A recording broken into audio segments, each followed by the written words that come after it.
This is Shout Podcast, the official health and wellbeing podcast from the Firefighters Charity. Hi, this is Kim, and welcome along to Season 2, Episode 6 of the Shout Podcast. Each episode focuses on health and well-being as we take a close look at a specific topic or issue. We speak to experts, hear from beneficiaries, and make sure you come away from each episode with at least one "I might try that" moment. In this week's episode, we're talking alcohol addiction. We speak to the charity's Andrea Trotman, who's a lead practitioner, and psychological therapists Charlene Taylor and Dragonetti in a roundtable discussion about alcohol addiction, why we drink, and the impact it has on others. Rebecca Pocklington speaks to retired firefighter Owen Spiers about his long-term addiction to alcohol and how he finally overcame it after more than 20 years. And we return to the roundtable to hear how we can tackle an addiction with certain tools and ways of thinking. You're listening to Shout Podcast from the Firefighters Charity. So, first up, let's join Andrea, Charlene and Izzy to hear their thoughts on addiction. So there's many different theories out there. For instance, the medical model looks at physical and psychological dependence, and that's how they mark addiction. If you think about addiction as a mental illness, it's classified as a mental illness. People experience intense cravings, loss of impulse control, and behavioural changes. So each time alcohol is used to escape an uncomfortable emotion, the addiction's reinforced in the brain. So people lose their ability to control. So it's often kind of people will talk about having serious negative consequences on your life. So the substance, whether it's alcohol, drugs, and you carry on regardless. There feels like you don't feel as though there's a choice that you need to drink, and that it's persistent, it kind of is repetitive, and you tend to do the same things over and over. So many people listening to this may be concerned about their drinking, and they may fall into more of a habitual drinker rather than someone that's addicted. A habit is formed over time. Charlene, I'm just wondering what your thoughts are on why we drink. I think if we think about it's a cultural norm, we use it to celebrate. We use it to commiserate. We use it in all aspects of our life. It's fully integrated into our society. And it starts off as fun. A lot of people use alcohol, particularly in teenagers, and it's very much part of socializing, isn't it? And so I think people carry on. It's a relaxant. It can increase confidence. It can make you more social. So it has some really good points, I think, and it's also used for stress relief. People who may be suffering from anxiety, it can help. The problem is it's when it becomes too much, and when people drink a bit too much, and then obviously, as you were saying, Andrea, it can slip into that more sort of addictive cycle. If we drink to feel better, it creates neural pathways in our brain, doesn't it? So we connect the relief of negative emotions like stress, depression, with cravings and impulse. So our brain learns, doesn't it, in effect, that relieves negative feelings. So next time we get those negative feelings, whether it's being depressed, lonely, it sends a message, doesn't it, to our brain going, hang on a minute, I need to drink now. That's what solves this. Absolutely. And I think that becomes the primary coping mechanism. It's a fascinating disease. I mean, I personally subscribe to the sort of disease model that it's an illness. People can't control it. It's not, when you've worked with the people that I've worked with, and maybe the people that you guys have worked with over the years, if they could have stopped, they would have done a long time ago, because really every aspect of their life's been negatively impacted in some way or another, and not to mention, their physical health and well-being, which has massively been affected. And it starts off just as you said, Charlene, it's pretty much in every setting of our lives growing up in the UK. And so for lots of people, it's just a sort of normal thing that we don't give a second thought to. But for some, individuals, for a whole host of different reasons, it becomes a really serious problem. To start with, a coping mechanism that might help, really reduce those levels of anxiety that people suffer from. People might feel that it gives them a boost of confidence, and how great is that when you start to feel better about things. And as you said, Andrea, if you start to notice those changes, which in the moment I imagine feel pretty good, then that's going to be your first port of call, isn't it? Next time, like, well, I had a drink before that interview and that helped me feel more myself and able to say what I needed to say, and I felt more confident. And so then the next time you come to a sort of life event where you feel like you need a bit more confidence, you have a drink maybe, and it becomes this sort of pattern that people become stuck in a cycle of, like, they then convince themselves somehow that they need it in order to operate at their, I don't know, at their best self. And I guess on the flip side of that is that this can be a really slowly type disease that takes years and years to evolve in some people. And it, I've worked with plenty of people who get to their sort of 50s and 60s and then have been like, I've been drinking heavily my whole life, but I didn't realize how much of an impact it was having on all these different parts of my life. And oftentimes it's about drinking on emotions, right? I guess you guys have come across that people tend to drink because of an uncomfortable emotion in particular, maybe like shame or anger. And it can sit really, really kind of eerily or uncomfortably with people. And drinking can really take away that discomfort big time.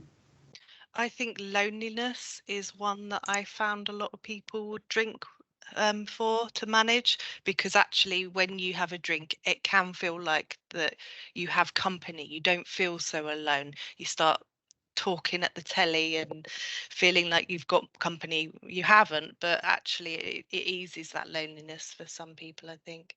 And I think it's important to say, in moderation, it can be harmless to have a drink, and it relaxes you. But there is it can develop, especially if that's just your go-to thing to do.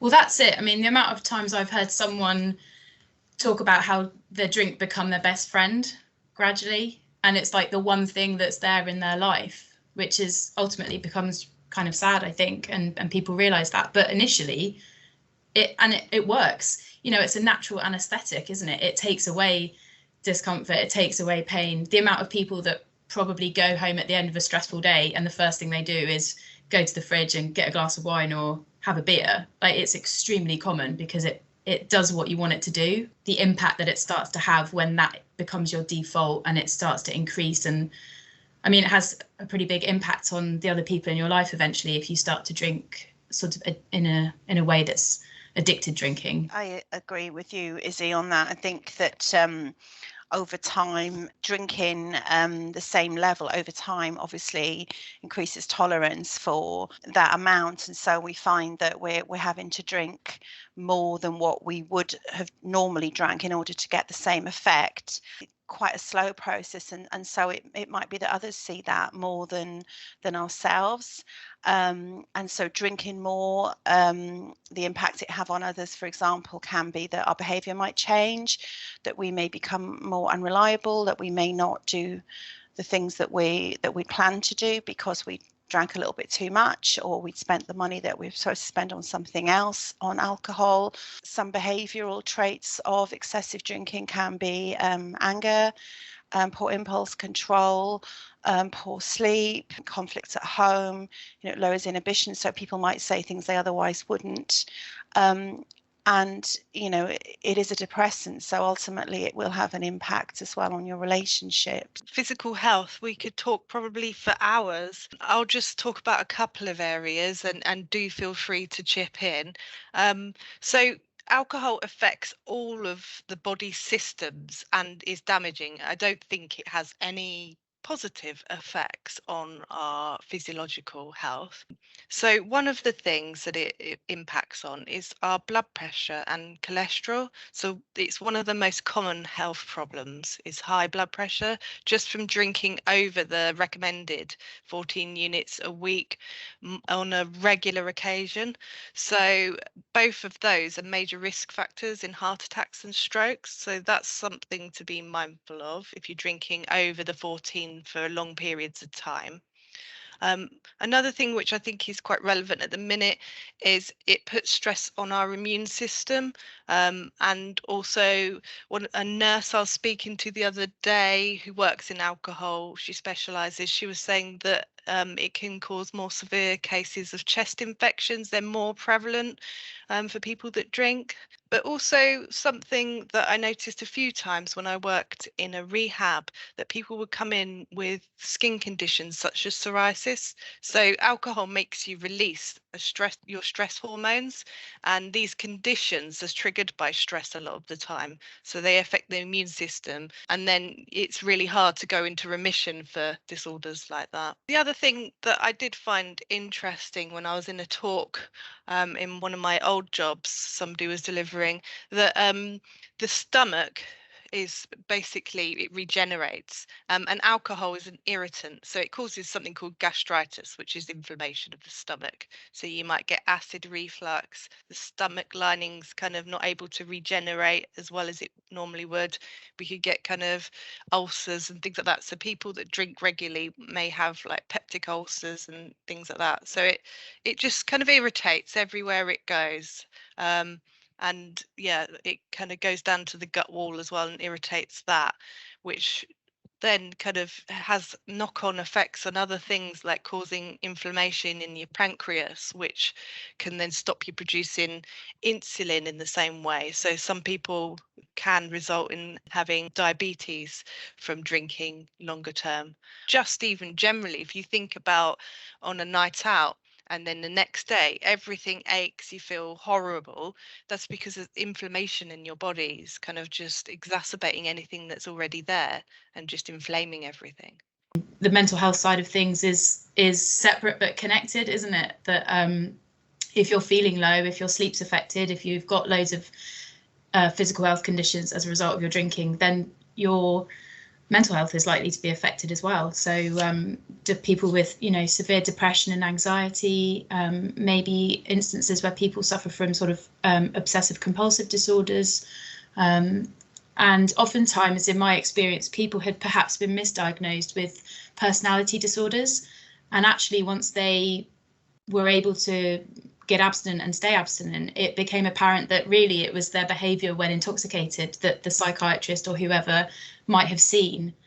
And once they got to a point of sort of being able to live without alcohol, their toing and throwing between these quite extremes in personality kind of started to reduce, and they were able to slightly live on a more sort of level plane within themselves. So there's lots of instances where people's drinking gradually impacted on their mental health, and then with abstinence came improvements there. But of course, as you mentioned before, Andrea, not all drinking is alcoholic drinking, and it's about getting some awareness and starting to understand, where you might lie on a spectrum of that being a problem or not. You're listening to Shout Podcast from the Firefighters Charity. Retired firefighter Owen Spiers spent almost 30 years with Northern Ireland Fire and Rescue Service, and he struggled with alcohol addiction for 2 decades.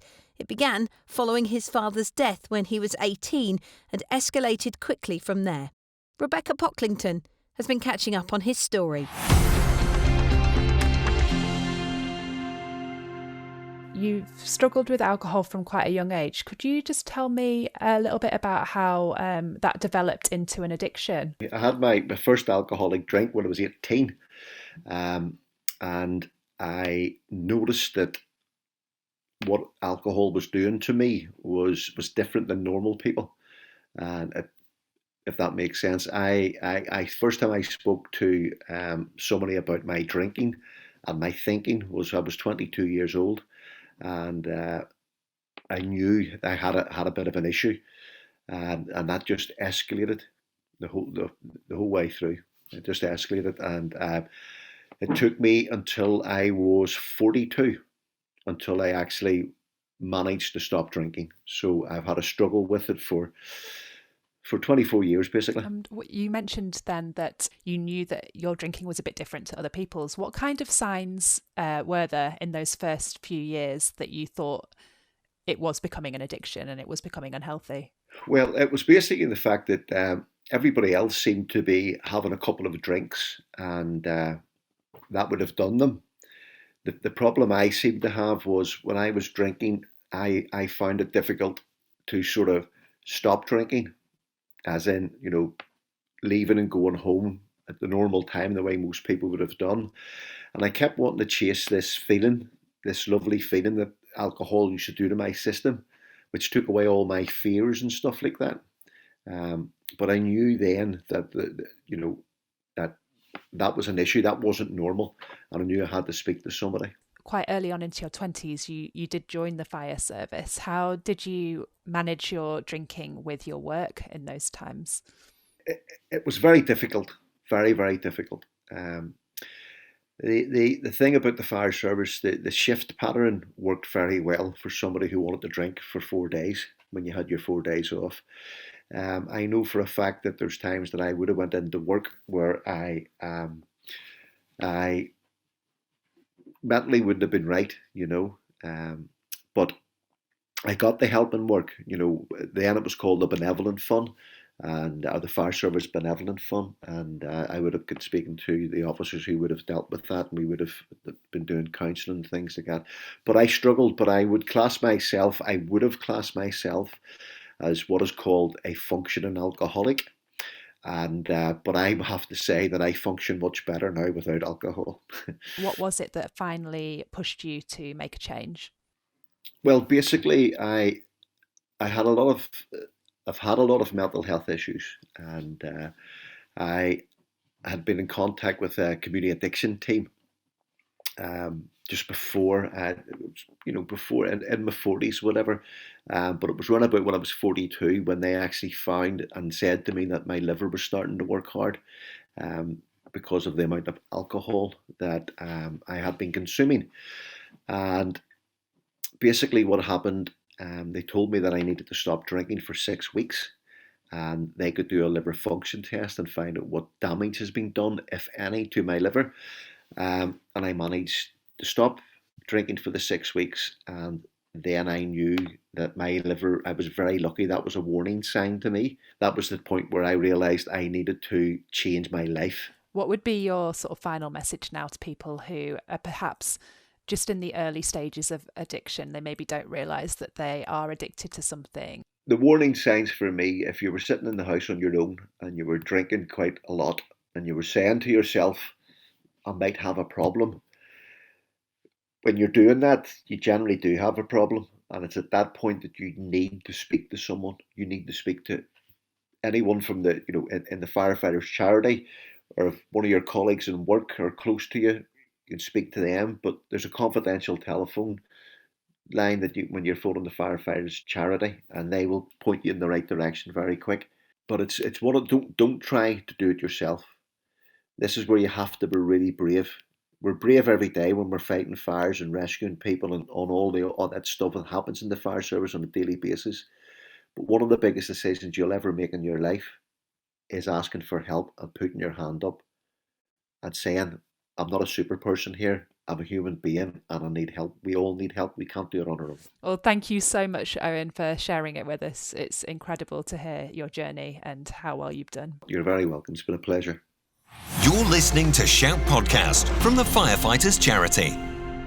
Following that fascinating insight from Owen, let's head back to Andrea, Charlene and Izzy as they pick up on some of the important points he raised.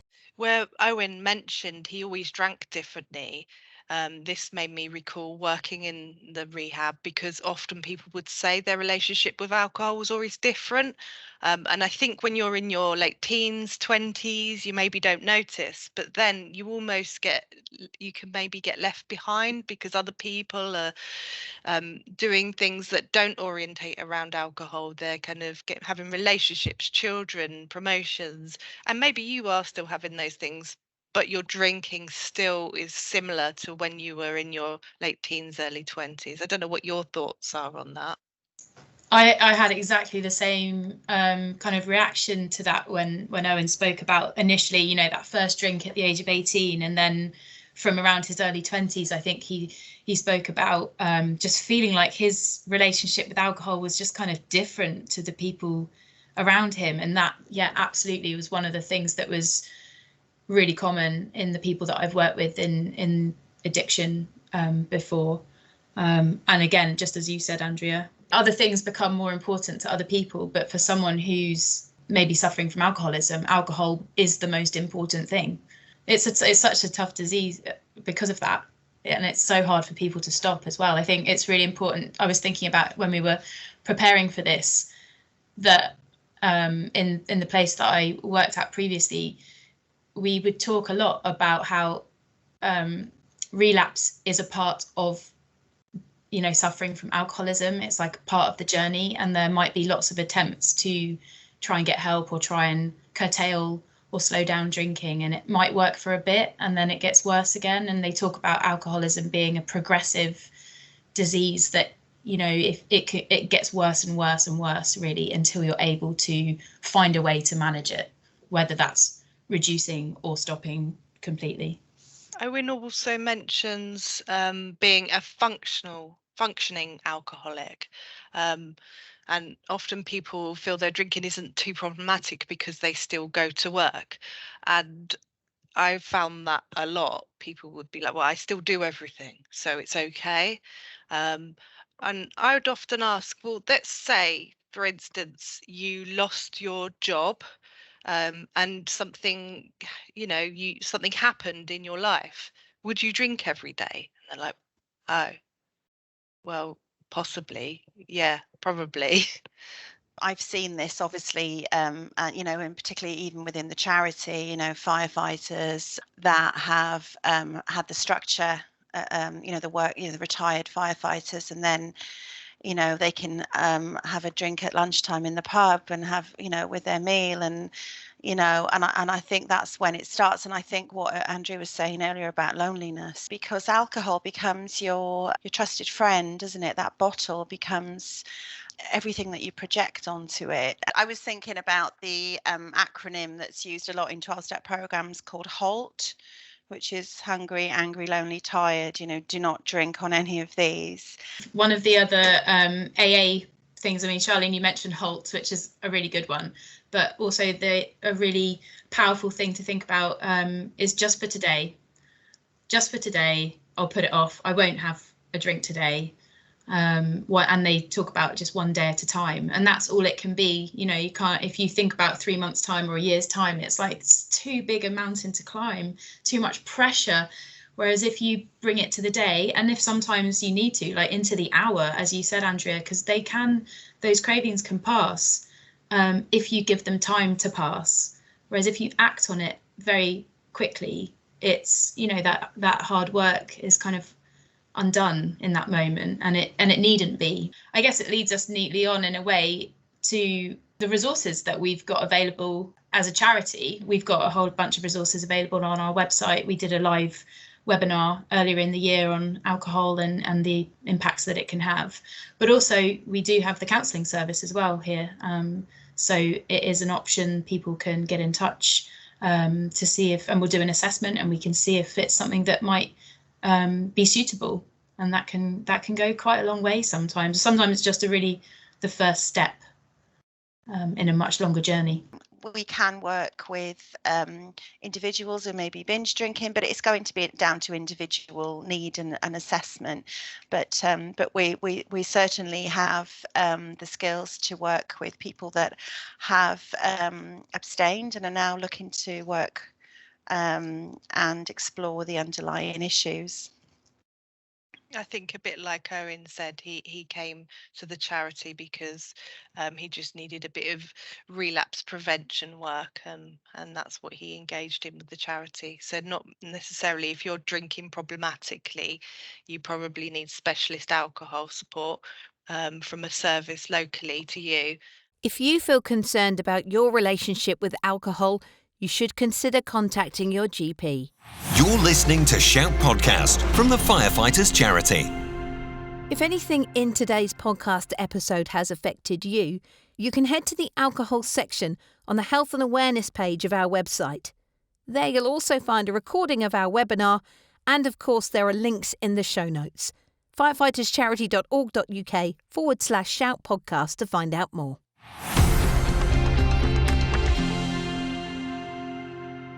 You can make sure you don't miss any of the main podcast or Shout Podcast Plus episodes by subscribing via your usual platform.